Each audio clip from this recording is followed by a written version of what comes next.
Hello, it's Thursday. So if you don't like sewing your amigurumi together, I think there's a pretty good chance that you just haven't been shown how. So that's what we're going to do here today. So it's no secret that I prefer to use these curved needles. That's mostly because they help me get into like really tight little spots. However, all of the techniques and things I'm going to be showing you today can be done using straight needles, whether or not that's a big metal darning needle or one of these giant plastic numbers here. So don't worry if you don't have access to a curved needle. So in assembling amigurumi creatures, I've found that there are like a couple of different sewing techniques that I have to use. Now for all the methods I'm going to show you today, they all rely on you using the crochet stitches themselves to guide where you're sewing. But there are different tactics as to whether or not you're working with closed pieces, flat pieces, or open pieces. And I'm going to be showing you what each of those three things are and how to best sew them together. So the first one is when you are joining a closed piece to a closed piece. Now what does that mean? Hold on. Okay, so the first method we're going to go through is sewing closed pieces to closed pieces. So these are both examples of closed pieces. That means that we have no free stitch loops to work into to help guide us. And instead we're just going to be stitching like the stitches onto other stitches. So I'm just going to pin these both on real quick.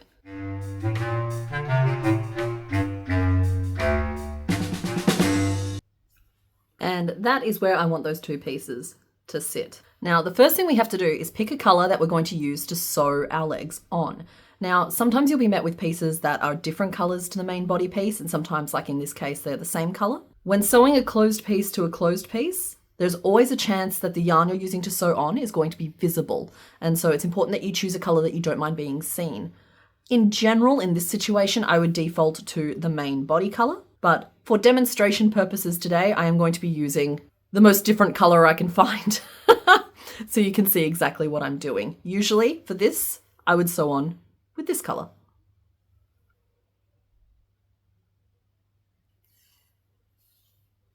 So I just threaded my needle there. The size of the eye of the needle is the biggest thing that makes a difference when it comes to threading a needle. So next up, we have to pick a starting point as to where we're going to actually start our sewing. Now, for me personally, I prefer to stitch along a nice, easily accessible edge first, so that I can make sure that the piece is anchored down really, really nicely. And then when we're working on a side that might be not as easy to access and a little bit harder to sew, it doesn't matter so much if the stitches aren't quite as perfect. So for today, for this leg here, I'm going to start here at the back corner of the butt, and we're going to work along the top edge. So first off, I need to anchor my yarn. Okay, so the first thing I'm going to do is, because I'm going to be starting with my first stitch here, I'm going to thread my yarn through from a couple of stitches away, a couple of rows away, out to where I want that starting point to be, and pull it most of the way through. I like to leave a little end sticking out personally. Now that is just because I feel like it gives me more control over this first stitch, and it helps me not accidentally pull it all the way through. And that's a really nice, easy little bit to tuck away. So we're not even working with the leg yet. I'm just going to work back through the body, up, and just like around one stitch there. And I'm going to make it a point to poke my needle through my strand of yarn. See that? It might be a little bit tricky to see. And of course, if you're using a matching yarn, this won't be visible, but the contrast is here for effect today. And now my yarn is locked in place and won't pull free. So we can tuck that end in now, or you can do it later. So now we get to the actual sewing. So the trick to sewing these pieces together is to use the crochet stitches themselves as a guide. And we are only going to be working our needle into the gaps between the stitches. Now, what does that actually mean? Here is our starting point. I can see that there is a gap between the stitches really close to the body, right there. So I'm going to insert my needle into that, over one stitch and up through the gap next to it. I really need you to focus. In through that gap, out through one stitch over.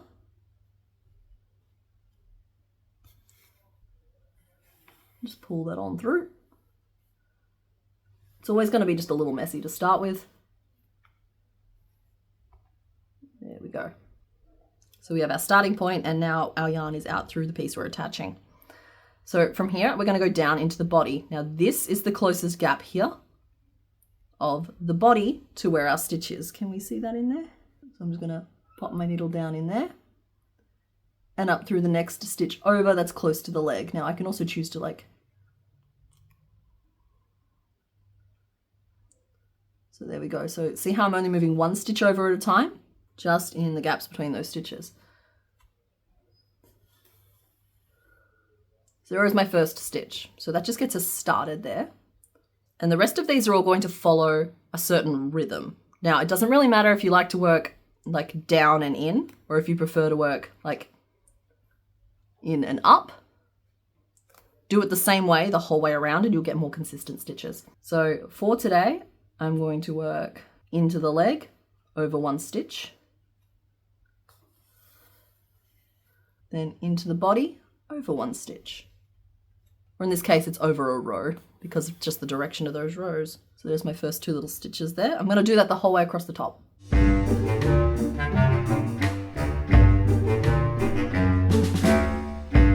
Now, when I'm looking for those stitch gaps, I'm literally just looking for the ones closest to where I want my leg to sit. And you'll see my stitches don't necessarily sit perfectly straight, but these would be completely invisible if I was using the body color.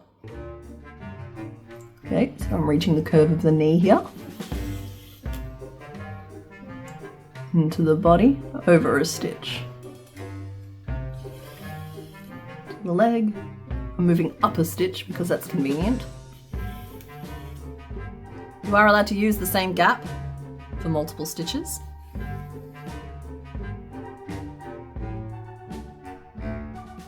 Now, for this particular frog, I don't need to actually fasten down the ankle. So at this point, I'm going to insert my needle into the body and out the other side of the leg, back to where we do still need to sew. And I'm going to keep working my stitches until we've reached this point here again.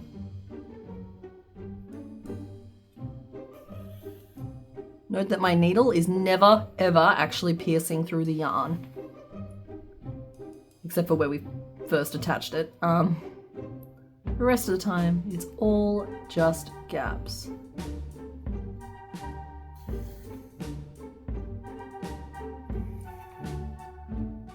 There we go. So that's the whole way around. I'm going to take the pins out now.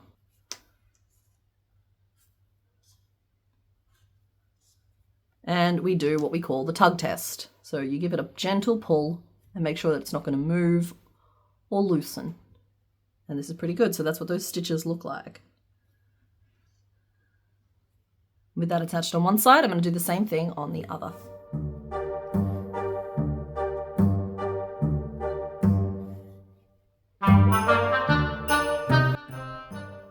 Now, when you're first becoming used to just working through the gaps of your stitches, using a giant blue plastic needle can actually be really helpful to that process because it's not sharp enough to take any shortcuts. You have to use the gaps because it's the only place the needle itself will fit.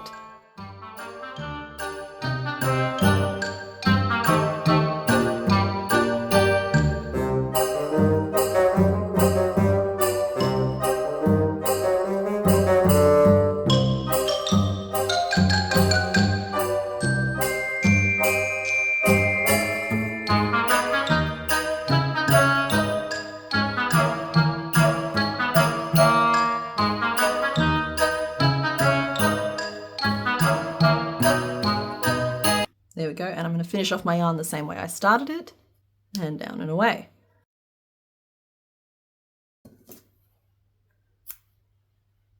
So that is a nice up-close view of how those stitches all look. The only reason they are visible at all is, of course, because I deliberately made them visible so you guys could see it. And that's what the back of it looks like with all of my attachments and where I've finished off.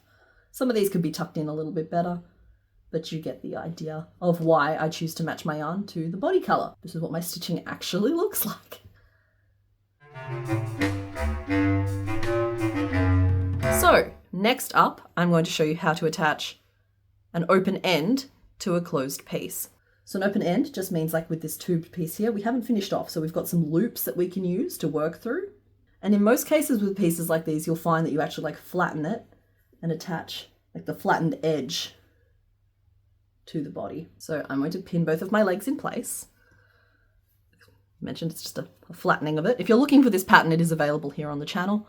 I will leave a link in the description just in case. So I warn you, it does come with a bunch of color changes. There we go. So the trick here is to make it so that these blend seamlessly, or as seamlessly as we can, into the body. And then we can use the same stitches down the sides as we used to attach closed pieces, because these edges here are closed pieces to closed piece. This is really only dealing with this top edge. Yeah, if that makes sense. Oh, he's a little crooked. That's fine. He's a complicated knots frog. All complicated knots frogs are a little bit crooked. Okay, so this is the edge we're dealing with right now. It's the open edge with the double layers of loops that we have here. So I'm going to attach my yarn on one corner of it, same way as we did to the other one. You could have just threaded your yarn across through if you were going to use the same color. This follows the same rules when picking a color to use as the back legs. And now you kind of want to think of each of these pairs of loops as lining up with a row of these stitches. So I'm just going to thread my needle out until I'm sitting level with the first column. And what I want to do is thread through both loops of the bottom layer. And you can do both loops of the top layer as well, but I'm just going up through that front loop. So just that outer loop of it. So both loops of the bottom layer and just the top loop of the top layer. And this is important. I'm working from under to over. Now I want to find the point where my yarn comes out of the body, and I want to go back through that same opening and over one stitch. And pull. And I'm going to do the same thing for the next column of stitches. Both loops of the bottom layer and just the top loop of the top layer, though again, it doesn't matter if you pick up both loops. Oh, I'm all tangled.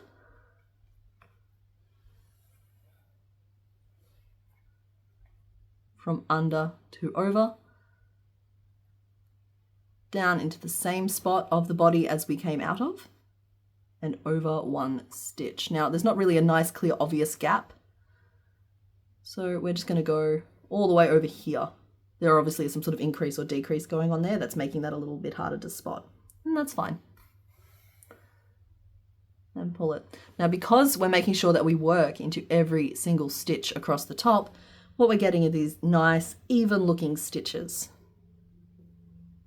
So this final stitch across the top, we're going to pick up the bottom two loops, and it's a little bit trickier here. So the bottom two loops, I'll do it in two steps because that makes it a bit easier. Bottom two loops, and then the top loop only of the top layer. Then down, back through the same stitch in the body, and one stitch around. So those are my 3 stitches across the top. I'm now going to use the same method that I use for attaching the back legs to stitch down the sides of this leg. And you're just aiming for those gaps between the stitches that lay closest to the pieces you're joining. See, like with these ones here, they're almost on the inside edge. There we go. Take all of our pins out and finish off our yarn the same way as we started it. So just by working it up and through a strand of itself. And tucking it away. I would encourage you to tuck in any ends from your pieces as you go as well when you're sewing, just because, like, I mean, you saw at the start of that piece there, I kept getting tangled in this little end and it was quite annoying. There we go. So that is what those stitches look like. Again, when you're not using contrast yarn, they look a little bit less obvious. And I'm going to do the same thing here on the other side for the other leg, which still has its loops all flappy about.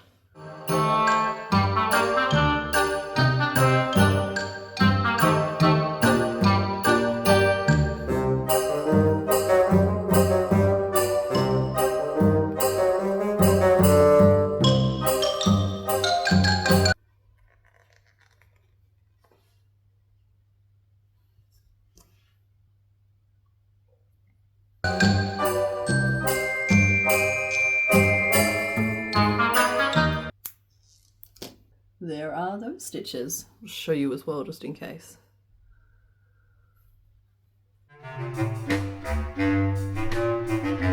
Now, Now, the final thing I have to show you guys today is when we're attaching flat pieces to closed pieces. So let me just pin some spots on real quick. Now, as you can see from these flat pieces here, they have loops the whole way around the outside. There's no real volume to them, and we're just attaching like a flat piece to the solid surface of our frog. Okay, so that's approximately where I want my spots to sit. I might lose the one on the top of the head, or I might make another one for the other side. But we basically have two options when it comes to sewing these on. And the first option is that we want them to be joined completely flat. We want them to merge seamlessly with the body of the frog. And the second option is that we want them to be raised. We want them to be an actual physical bump on the surface of the frog. And you can accomplish both of those things with sewing. So when sewing on flat pieces to a closed surface, I would match my sewing yarn to the color of the flat piece. So I'd be using this color here today because that's the same color as the spots. So again, for illustrative purposes, I'm going to stick with my pink for now. So the first bump I'm going to sew on, we're going to do a raised bump. Attach my yarn really quick, just the same way as we've done every other time. You can, of course, also do these joins on the underside of your frog and just like thread your yarn up and through. That works as well. So we want this particular lump to be a raised lump. And so if you look carefully at this piece, you'll be able to see that we have two loops for each stitch around the outside. And that means that we still have a front loop, which is the loop on top, and a back loop, which is the loop on the bottom. So to have a raised lump here, I'm going to insert my hook up and around just the back loop of the closest stitch, back down into the same opening of the body, and around to the gap closest to the next stitch around. I'm going to do that again for this next stitch. Up through the back loop, which is the loop closest to the body, leaving the front loop free. Then down into the body through the same opening, and around to a gap between the stitches closest to the next stitch of the piece we're attaching. Now you'll be able to see here that these stitches are very, very visible, which is why I suggest matching the color to the detail you're adding. Up and around the back loop, and down and across through the body. And I'm just continuing that the whole way around.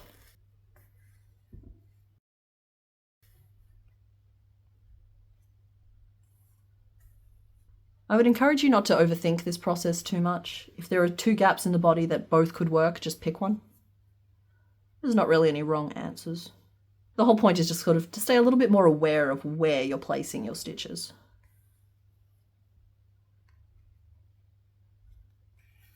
Okay, so take the pin out, tuck the ends in so they're no longer in the way. So this is why I call it like the raised method. Those front loops create a nice little stiff edge around the edge of the piece. It does give it a slight lift off the work. It'll be more obvious in contrast to the flat piece when we do one of those. But as you can see here, the stitches that we use to sew it on are quite visible, but they're visible coming up into the detail piece. So unlike with attaching the legs, when attaching a flat piece, you match your color to the piece you're attaching, not the piece you're attaching to, just in general. So I'm also going to attach this one here at the back with the same raised method.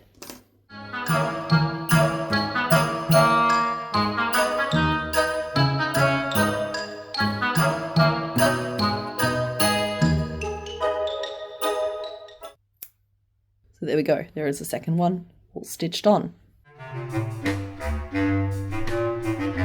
So the final method I have to show you today is attaching them so that they look flat. Now, just as a reminder of what that looks like. So if you don't mind an extra prop here, this is what I mean by that, where you can see we've got a relatively smooth join between two pieces rather than the raised bumpy look we have here for these first two spots.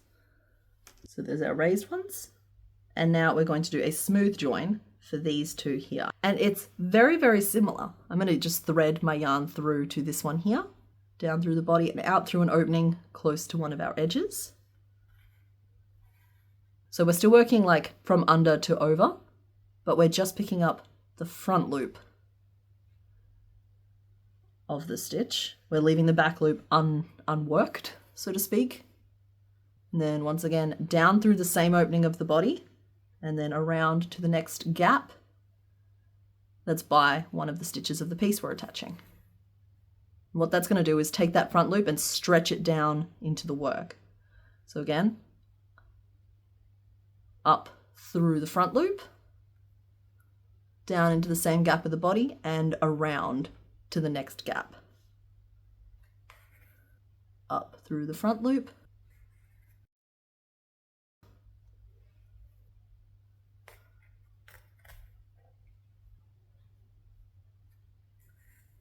and once again, when doing this particular process, I would match the yarn I'm using to sew with the color of the piece I'm sewing on, not the body base color.